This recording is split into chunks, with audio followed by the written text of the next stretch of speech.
चलो आज का मेन टॉपिक लिखो बेटा, इंडक्टिव इफेक्ट। इंडक्टिव इफेक्ट यहां से शुरुआत करते हैं, फिर हम स्लोली हर पॉइंट को डिस्कस करते हुए आगे बढ़ेंगे। देखो भाई, इंडक्टिव इफेक्ट क्या होता है बेटा? ऑर्गेनिक केमिस्ट्री में नॉर्मली हम कार्बन एटम से डील करेंगे, कार्बन एटम की चेन होंगी बहुत सारी, ओके। और अगर लास्ट में कोई एक नॉन कार्बन एटम है, नॉन कार्बन एटम आपका कुछ भी हो सकता है, ऑक्सीजन हो सकता है, क्लोरीन हो सकता है, फ्लोरीन हो सकता है, एनीथिंग। तो अगर एक नॉन कार्बन एटम यहाँ पे है, फॉर एग्जाम्पल अगर मैं यहाँ पे ले लेता हूँ, मान लो फ्लोरीन, फ्लोरीन को ले लिया मैंने, ओके। तो क्या होगा, इसकी इलेक्ट्रोनेगेटिविटी कितनी है भाई? फ्लोरीन की इलेक्ट्रोनेगेटिविटी पाउलिंग स्केल के ऊपर अगर हम देखते हैं तो फ्लोरीन की इलेक्ट्रोनेगेटिविटी 4 है। वो जो पीछे चार्ट लगा है ना, उसमें आप देख सकते हो सबकी इलेक्ट्रोनेगेटिविटी लिखी हुई है, ठीक है। फ्लोरीन की 4.0 मैक्सिमम है। पाउलिंग ने जब अपनी स्केल दी थी तो उसमें स्टैंडर्ड माना था हाइड्रोजन को, जिसको 2.1 दिया गया था। ये उसने बाद में निकाली थी फ्लोरीन की, ठीक है बेटा। स्टैंडर्ड उसने फ्लोरीन नहीं लिया था, स्टैंडर्ड था ये हाइड्रोजन, स्टैंडर्ड था फ्लोरीन की मैक्सिमम आई, ठीक है भाई। अगर ये फ्लोरीन एटम है तो ये क्या करेगा, ये जो यहाँ पे सिग्मा इलेक्ट्रॉन पेयर है, एक इलेक्ट्रॉन इसका और एक इलेक्ट्रॉन इसका, equal sharing of electron, equal sharing हुई है यहाँ पे, उससे एक सिग्मा बॉन्ड बना था, ठीक है। अब ये होना चाहिए था दोनों के बीच में, लेकिन इलेक्ट्रोनेगेटिविटी की वजह से, मोर इलेक्ट्रोनेगेटिविटी की वजह से ये जो इलेक्ट्रॉन का क्लाउड है ये इसकी तरफ ज्यादा आ जाएगा। तो क्या होगा, इस कार्बन के ऊपर डेल्टा नेगेटिव चार्ज और इसके ऊपर डेल्टा, सॉरी उल्टा, इसके ऊपर डेल्टा नेगेटिव, इसके ऊपर डेल्टा पॉजिटिव। भाई इलेक्ट्रॉन क्लाउड उधर जा रहा है ना, तो इसके ऊपर डेल्टा नेगेटिव, यानी कि अब ये इलेक्ट्रॉन क्लाउड एग्जैक्टली बीच में न होकर थोड़ा सा इस साइड में आ गया, towards the more electronegative atom. अच्छा, अब मुझे ये बताइए अगले कार्बन के ऊपर कैसे चार्ज होंगे? ये कार्बन और ये कार्बन, सर इनकी दोनों की तो इलेक्ट्रोनेगेटिविटी सेम है। अब क्या होगा भाई, दोनों की इलेक्ट्रोनेगेटिविटी सेम है, लेकिन ये तो देख लो इसके ऊपर डेल्टा पॉजिटिव चार्ज आ चुका है ड्यू टू दिस। तो इसकी जो पावर है, ये जो इलेक्ट्रॉन पेयर है यहाँ पे, इसको खींचने की पावर, इसको अट्रैक्ट करने की power, tendency to attract towards itself, ये थोड़ा सा शिफ्ट होगा, लेकिन ये इलेक्ट्रॉन पेयर उतना शिफ्ट नहीं होगा जितना ये शिफ्ट हुआ था। तो इस शिफ्टिंग की वजह से इस कार्बन के ऊपर जो चार्ज आएगा वो उतना डेल्टा पॉजिटिव नहीं होगा जितना ये, इससे बहुत कम होगा। डेल्टा डेल्टा डेल्टा पॉजिटिव मान लेता हूं, डेल्टा डेल्टा पॉजिटिव मतलब डेल्टा का भी स्मॉलर वैल्यू, ओके। नेक्स्ट जो कार्बन होगा इन दोनों में अगर मैं देखूं तो इसके ऊपर तो और भी कम डेल्टा पॉजिटिव चार्ज आएगा, और ऐसे करते करते फोर्थ कार्बन एटम पे इंडक्टिव इफेक्ट या ये जो मूवमेंट ऑफ इलेक्ट्रॉन है, कैसे मूवमेंट ऑफ इलेक्ट्रॉन है, सिग्मा इलेक्ट्रॉन की पहली बात ये, सिग्मा इलेक्ट्रॉन्स आर शिफ्टेड, पहली बात ये, पहला इंपॉर्टेंट पॉइंट, ठीक है। सिग्मा इलेक्ट्रॉन, क्या ये शिफ्टिंग टेम्परेरी है या परमानेंट? बताइए जनाब, क्या ये ऐसा है कि भाई एक सेकंड के लिए भाई साहब थोड़ा सा इधर आ जाइए, अगले सेकंड में ठीक है अभी फ्लोरीन एटम दोनों उधर देख रहा है, चलो हम कार्बन से मिलके आते हैं, ऐसा कुछ होता है? क्या ये टेम्परेरी इफेक्ट है? No, it is not temporary effect, it is a permanent effect. ये परमानेंटली टोटल शिफ्टिंग होके रहती है, पूरी परमानेंटली। भाई ये इलेक्ट्रॉन पेयर सबसे ज्यादा जाएगा, ये थोड़ा सा कम जाएगा, ये और भी कम, ये और भी कम, और यहां आते आते it is nullified. So second point में मैं लिखूंगा it is a permanent effect, permanent effect, okay gentleman, permanent effect होगा, सिग्मा इलेक्ट्रॉन की शिफ्टिंग होगी। फिर अगर कोई बोल दे कि सर ये लो मैं एक ऐसा एक चेन बना देता हूं, है ना, बाकी सारे हाइड्रोजन है भाई, और यहाँ पे मैंने लगा दिया फ्लोरीन एटम, यहाँ पे मैंने फ्लोरीन एटम लगा दिया, तो सर यहाँ पे तो सिग्मा इलेक्ट्रॉन पेयर भी है और पाई इलेक्ट्रॉन पेयर भी है। सिग्मा इलेक्ट्रॉन में साइड बाय साइड ओवरलैपिंग होती है, पाई में क्या होता है, सॉरी सिग्मा में फेस टू फेस होती है, पाई में साइड बाय साइड होती है। तो क्या पाई इलेक्ट्रॉन इधर शिफ्ट कर पाएंगे बेटा?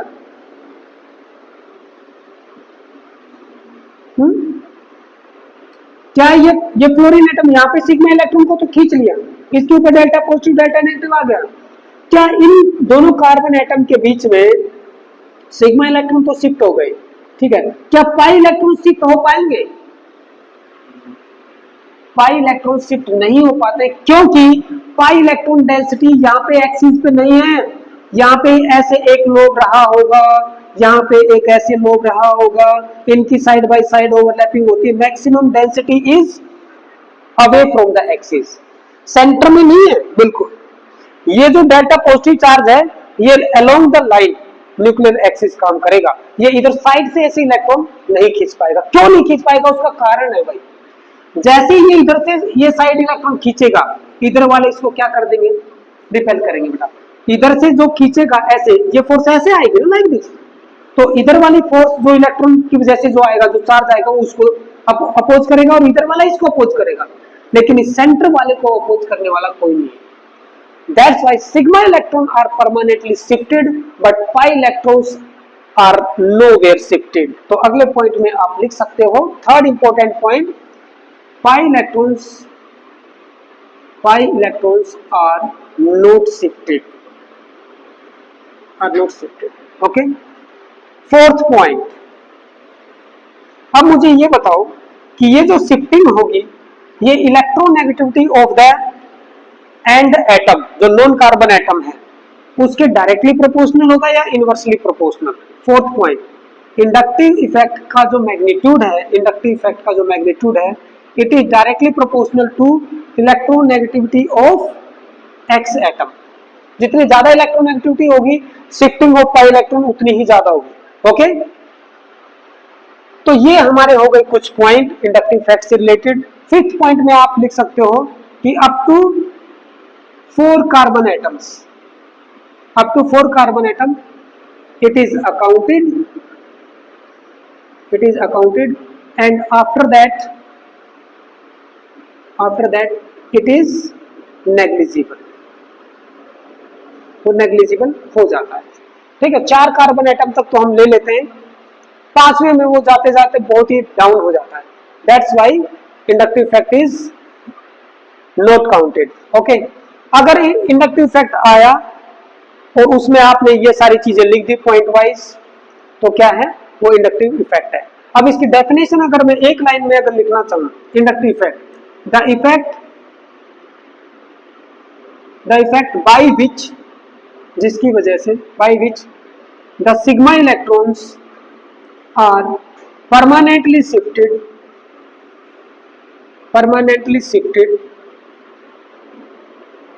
towards the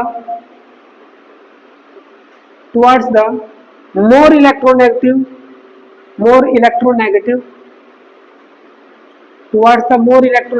atom along a carbon chain is called inductive effect. Okay, it's called inductive. फिर आप एक अच्छा सा डायग्राम बना दोगे, एक कार्बन चेन का लेके, फ्लोरीन एटम ले लो, क्लोरीन ले लो, कुछ भी ले लो, तो इसकी डेफिनेशन पूछ सकते हैं, या फिर इस पॉइंट से रिलेटेड कोई भी न्यूमेरिकल आ सकता है, स्टेटमेंट वाइज आ सकता है, कुछ भी आ सकता है। तो ये इंडक्टिव इफेक्ट हो गया अपना complete. Next, it is a permanent effect, ये भी हमने लिख दिया। ठीक है, ये टेम्परेरी इफेक्ट नहीं है। अब हम बात करेंगे किसके, अगला जो इफेक्ट है दैट इज इलेक्ट्रोमेरिक इफेक्ट।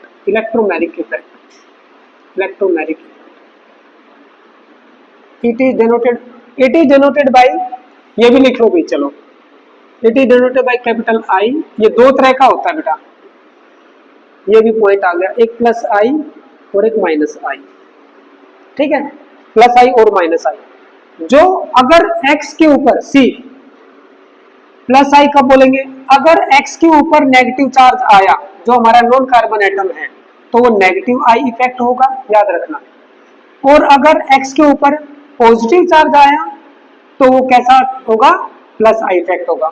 यानी कि अगर कार्बन से कम इलेक्ट्रोनेगेटिव एटम कोई भी, कार्बन देखो भी, कार्बन की इलेक्ट्रोनेगेटिविटी कितनी है, 2.5, तो इससे कम वाला कौन सा, अगर मान लो आता है बेरिलियम, कार्बन के साथ बेरिलियम या बोरोन आ गया, फॉर एग्जांपल बोरोन की 2 है, तो अब तो कार्बन मोर इलेक्ट्रोनेगेटिव है, तो ये जो चेन है ऐसे, तो भाई यहाँ पे इसके ऊपर डेल्टा नेगेटिव, इसके ऊपर डेल्टा पॉजिटिव, लेकिन अगले के ऊपर डेल्टा डेल्टा नेगेटिव, बहुत ही कम नेगेटिव चार्ज और कम नेगेटिव चार्ज, चौथे पांचवें कार्बन एटम पे जाते जाते नलिफाई। तो उस केस में इसके ऊपर कैसा चार्ज आ रहा है, पॉजिटिव, तो ये पॉजिटिव आई इफेक्ट माना जाएगा। तो आपको कंसंट्रेट करना है एक्स के ऊपर, याद रखना दिमाग के अंदर अभी घुसा लो, नहीं तो गड़बड़ हो जाएगी, बाद में सोचोगे ये पॉजिटिव आई इफेक्ट है नेगेटिव है। एक्स के ऊपर जैसे चार्ज आएगा वैसा ही वो इफेक्ट होगा। Okay, now come to this electromagnetic effect. Electromagnetic effect क्या होता है? अच्छा, ये जो इफेक्ट है ना बेटा, ये बिफोर रिएक्शन, ये जो रिएक्टिंग मॉलिक्यूल है इसके अंदर पहले से ही होके ये ऑलरेडी वहीं पे है, लेकिन ये जो भाई साहब इलेक्ट्रोमैग्नेटिक इफेक्ट है इसमें क्या होता है, जैसे एक एग्जांपल लेते हैं, ऐसे ही मान लो मैं ये कंपाउंड कंसीडर करता हूं, ये क्या है भाई, क्या आप बता सकते हो? अगर मान लो चलो मैं इसको पूरा ही कर लेता हूं, इस कंपाउंड का आईयूपीएसी नेम बताइए जनाब, what is the IUPAC name? कहां से नंबरिंग स्टार्ट करेंगे? 1 2 एंड 3। वर्ड रूट क्या है सिद्धांत? 3 कार्बन एटम है तो वर्ड रूट क्या रहेगा? प्रोप। वेरी गुड, प्रोप, ठीक है। क्या इसके अंदर कार्बन कार्बन के सिंगल बॉन्ड है सारे? यस, प्रोप एन, ठीक है। फंक्शनल ग्रुप कौन सा है? सेकेंडरी सफिक्स 2 के ऊपर ओन, लेकिन जब दो वोवल एक साथ आएंगे, याद रखना केवल प्राइमरी और सेकेंडरी सफिक्स में, तो पहले वाले का वोवल हट जाएगा, ठीक है, एक ये रूल होता है। क्या ये साइक्लिक चेन है? प्राइमरी प्रीफिक्स नहीं। क्या इसके अंदर कोई अदर सब्स्टिट्यूट ग्रुप है?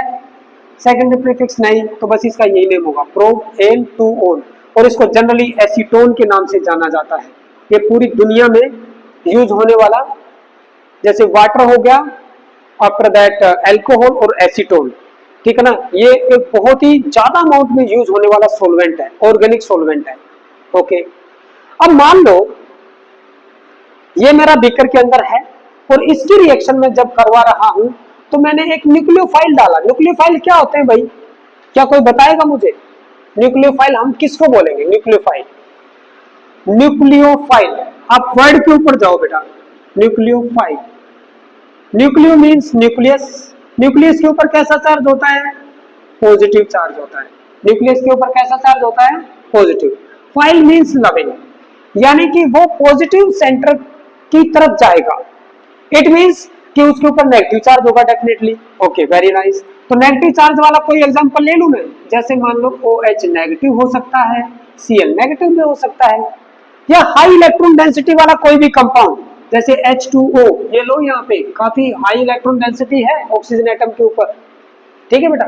न्यूक्लियोफाइल हमारा हमेशा नेगेटिव चार्ज वाला हो ये कोई जरूरी नहीं है, उसके पास इलेक्ट्रॉन डेंसिटी ज्यादा होनी चाहिए, ठीक है। चलो भाई, मान लिया मैंने ये ले लिया। जब ये न्यूक्लियोफाइल इस मॉलिक्यूल की तरफ बढ़ेगा बेटा, तो ये ढूंढेगा कि भाई यहाँ पे कहाँ पे मुझे पॉजिटिव चार्ज मिल सकता है। तो जब ये उसकी तरफ बढ़ा, जब ये आ रहा था, तो इनको देख के ये पाई इलेक्ट्रॉन, ये जो पाई इलेक्ट्रॉन, यहाँ पे पहले से दो लोन पेयर इलेक्ट्रॉन है भाई, ये यहाँ पे पाई इलेक्ट्रॉन है, एक इलेक्ट्रॉन ऑक्सीजन का है, एक कार्बन का। तो क्या होगा, ये पाई इलेक्ट्रॉन हमारे यहाँ से इसके ऊपर शिफ्ट कर गए, तो यहाँ पे क्या हो जाएगा, एक इलेक्ट्रॉन इसका गया, एक इलेक्ट्रॉन इसका था ना, इसके ऊपर आ गया एक पॉजिटिव चार्ज, एक इलेक्ट्रॉन इसका खुद का था और एक ये वाला आया, तो ऑक्सीजन के ऊपर आ गया नेगेटिव चार्ज। तो इस भाई साहब को देख के ये पाई इलेक्ट्रॉन हो गए शिफ्ट और इसने कर दिया अटैक, ठीक है। तो क्या कंपाउंड बन जाएगा हमारा, ये बनेगा CH3C, O के ऊपर हमारे ऐसे इलेक्ट्रॉन छोड़ दो विद नेगेटिव चार्ज, ये आ गया बेटा हमारा OH और ये CH3, ये कंपाउंड बन गया, ठीक है। क्या कंपाउंड बन गया, ये कंपाउंड। अच्छा, अगर मान लो ये दूर चला जाए या पास में आया और फिर नहीं, ठीक है भाई मैं जा रहा हूं, जा भी सकता है, अटैक कर भी सकता है, ये बॉन्ड इतना स्ट्रॉन्ग न हो तो ये टूट भी सकता है, ठीक है। थोड़ा सा टेम्परेचर बढ़ा दे तो इसमें जो वीकेस्ट बॉन्ड होगा वो टूट जाएगा। वीकेस्ट बॉन्ड ये हो सकता है, ये हो सकता है, ये हो सकता है, कोई भी हो सकता है, लेकिन हम मान लेते हैं कि ये वीकेस्ट बॉन्ड है।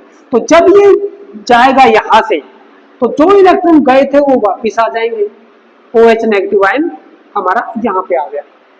आई मीन टू से दैट जब न्यूक्लियोफाइल अटैकिंग मोड में था, यानी कि जब अटैक करने के लिए आया, एट दैट टाइम ये पाई इलेक्ट्रॉन टेम्परेरीली यहाँ पे चले गए। अगर मेरा न्यूक्लियोफाइल अटैक न करे या उसकी विसिनिटी से बाहर निकल जाए तो वो पाई इलेक्ट्रॉन वापस आ जाएंगे, वो मॉलिक्यूल अपनी जो इनिशियल जो स्ट्रक्चर थी बेटा उसमें आ जाएगा। तो क्या होगा, इससे इलेक्ट्रोमैग्नेटिक इफेक्ट से हमें यह पता चलता है कि किन इलेक्ट्रॉन की शिफ्टिंग होनी है, किसके ऊपर कैसा चार्ज आना है। Okay, this shifting of pi electron, क्या बोलोगे, दिस शिफ्टिंग और द शिफ्टिंग ऑफ, लिखो बेटा, the shifting of pi electrons, the shifting of pi electron in the presence of an attacking reagent, in the presence of an attacking reagent। Attacking reagent आपके क्या क्या हो सकते हैं, attacking reagent आपके हो सकते हैं बेटा, न्यूक्लियोफाइल हो सकता है, इलेक्ट्रोफाइल भी हो सकता है। In the presence of attacking reagent, अभी मैंने आपको केवल न्यूक्लियोफाइल का दिखाया, ठीक है। तो जब न्यूक्लियोफाइल अटैक कर रहा है तो बेटा इसके ऊपर कैसा चार्ज आया, मॉलिक्यूल के ऊपर, मॉलिक्यूल के ऊपर कैसा चार्ज डेवलप हो गया, बताइए। जब न्यूक्लियोफाइल ने इसके ऊपर अटैक किया तो मॉलिक्यूल के ऊपर अटैक करने के बाद में कैसा चार्ज डेवलप हो गया, नेगेटिव ना। So it will be known as negative E effect. तो आपको क्या ध्यान देना है, अटैक करने के बाद में मॉलिक्यूल के ऊपर जैसा चार्ज आया वही होगा type of electromagnetic effect, it is negative E effect. और अगर मान लो यहाँ पे इलेक्ट्रोफाइल अगर इधर आता तो वो तो यहाँ पे अटैच होता भाई, यहाँ पे अटैच होता, ई के ऊपर इलेक्ट्रॉन की कमी है, या तो पॉजिटिव चार्ज वाला होगा या फिर ऐसा भी हो सकता है न्यूट्रल भी हो सकता है। कार्बन, ये बोरोन, 2 इलेक्ट्रॉन यहाँ पे, 2 ये 2 ये, 6 इलेक्ट्रॉन है, ऑक्टेट कंप्लीट नहीं है, डेफिशिएंसी ऑफ इलेक्ट्रॉन है। ओके, तो भाई ऐसा अगर इसके ऊपर इसके पास में आया बेटा, तो ये देखो आपस में ये वाला इलेक्ट्रॉन पेयर इसके साथ आ जाएगा बॉन्ड क्रिएट करने में, तो इसके ऊपर आ गया positive charge, now it will B positive E effect. तो मैं क्या क्या पॉइंट लिख सकता हूं, पहला number 1, it is A temporary effect है भाई, it is A temporary effect, ये परमानेंट इफेक्ट नहीं है। जब तक अटैकिंग रेजेंट इसकी विसिनिटी में होगा, इसके पास में होगा, तो वो मूवमेंट होगी इलेक्ट्रॉन की, अदरवाइज नहीं होगी, अदरवाइज वो वापस अपनी जगह पे आ जाएंगे। Number 2, pi electrons are shifted, pi electron are shifted. क्या इसके अंदर लोन पेयर ऑफ इलेक्ट्रॉन जो नॉन बॉन्डिंग होता है हमारा, नॉन बॉन्डिंग, क्या वो शिफ्ट कर सकता है? फॉर एग्जाम्पल जैसे मैं आपको अभी लेता हूं, ये उतार लिया बेटा, ठीक है, जैसे मैं एक एग्जाम्पल लेता हूं, ये लीजिए CH3CH2OH, ये loan pair of electron. Okay, एक इलेक्ट्रोफाइल H पॉजिटिव आयन जो कि एक एसिड से आ सकता है, वाटर से आ सकता है, जब ये इसकी तरफ बढ़ेगा तो किस में कन्वर्ट हो जाएगा, ये CH3CH2OH, ये एक नॉन बॉन्डिंग जो इलेक्ट्रॉन पेयर है ये दोनों के बीच में आ जाएगा और इसके ऊपर आ गया पॉजिटिव चार्ज। क्या मैं यहाँ पे ये जो हमारा नॉन बॉन्डिंग इलेक्ट्रॉन पेयर था किस में कन्वर्ट हो गया, सिग्मा में। क्या मैं इसको इलेक्ट्रोमैग्नेटिक इफेक्ट में काउंट कर सकता हूं बेटा, इसको बताइए, कर सकता हूं? यहां पे इनकी कोई शिफ्टिंग नहीं हुई है, ये वहीं पे थे, ठीक है। ये ऐसे नहीं है कि 2 एटम के बीच में तो और पूरा क्लाउड उधर चला गया हो, इसमें कोई शिफ्टिंग नहीं हुई है। It is not counted under electromagnetic effect, only this one. आप ये याद रखना, पाई इलेक्ट्रॉन शिफ्टिंग जब होगी, जब पाई इलेक्ट्रॉन नॉन बॉन्डिंग में कन्वर्ट हो रही है या नॉन बॉन्डिंग पाई में, तो ही हम उसको इलेक्ट्रोमैग्नेटिक इफेक्ट बोलेंगे, ठीक है, उसकी कैटेगरी में रखेंगे। It is not here the electromagnetic effect. Okay, इसको हम इलेक्ट्रोमैग्नेटिक इफेक्ट में काउंट नहीं करेंगे जनाब, ठीक है, कोई शिफ्टिंग नहीं हुई है। परमानेंट इफेक्ट है, टेम्परेरी इफेक्ट है, और क्या इसमें इंपॉर्टेंट हो सकता है भाई, it may be of 2 type, plus E and minus E. ये मैंने बता दिया। हमें क्या देखना है, charge on molecule, charge on molecule after attack, जैसा आया वैसा ही वो टाइप हो जाएगा। ओके, इसमें ये वाला पॉइंट हम रख नहीं सकते कि भी 4 कार्बन एटम हो गया क्या होगा, तो ये वाला पॉइंट इंक्लूड नहीं हो सकता, ये वाला भी इंक्लूड नहीं, it is independent of the electronegativity. ठीक है, इलेक्ट्रोनेगेटिविटी का इसमें कोई रोल नहीं है, टेम्परेरी इफेक्ट है, बस इसमें इतना ही काउंट करेंगे बेटा। ठीक है, आगे बढ़े। क्या ये दोनों इफेक्ट क्लियर हैं? लिख सकते हो? स्टेटमेंट वाइज भी क्वेश्चन आ सकते हैं, इसकी डेफिनेशन पूछी जा सकती है, टाइप पूछे जा सकते हैं, एंड एक्सप्लेन बोथ, दोनों का एग्जांपल आप दे सकते हो। ठीक है।